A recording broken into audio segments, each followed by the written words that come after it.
Barcelone a suivi le scénario préétabli et est devenu le leader de la Liga. Mais ce n'était pas du tout une mince affaire.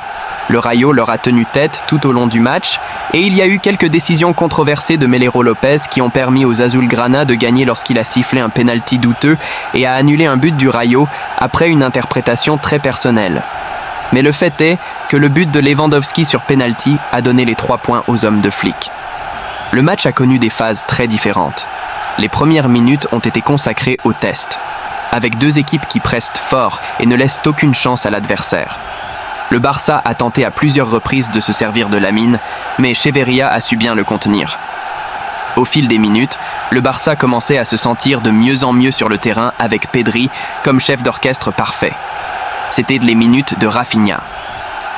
Le Brésilien a été le plus incisif et a eu 2 occasions nettes qu'il a ratées, une en centrant trop et une autre parce que Batalla a arrêté son tir. Et cela a continué ainsi jusqu'à ce que la première controverse de la soirée arrive.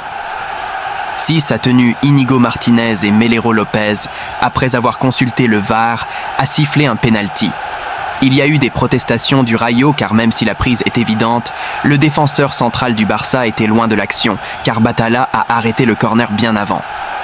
Lewandowski a transformé le penalty. Il semblait que Barcelone pensait que le travail était déjà fait. Et il ralentit dangereusement. Le Rayo, pour sa part, ne s'est pas effondré et a appuyé sur l'accélérateur, cherchant presque toujours son flanc gauche d'attaque, se rendant compte que Héctor Fort était le maillon le plus faible de Barcelone.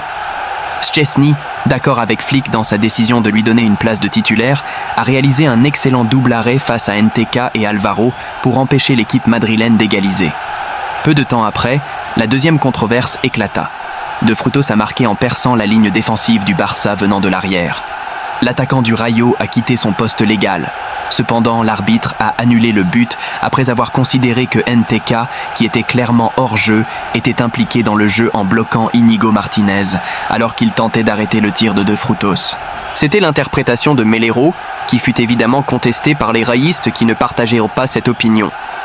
Et comme si cela ne suffisait pas, avant cette action, une prise de Cubarsí sur 6 après un corner a également été protestée comme un penalty.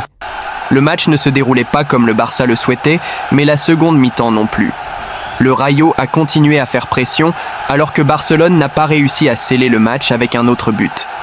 Les Blaugranas ont eu peu d'occasions, mais leurs adversaires leur ont fait mal en contre-attaque, profitant toujours de leur entrée sur l'aile gauche.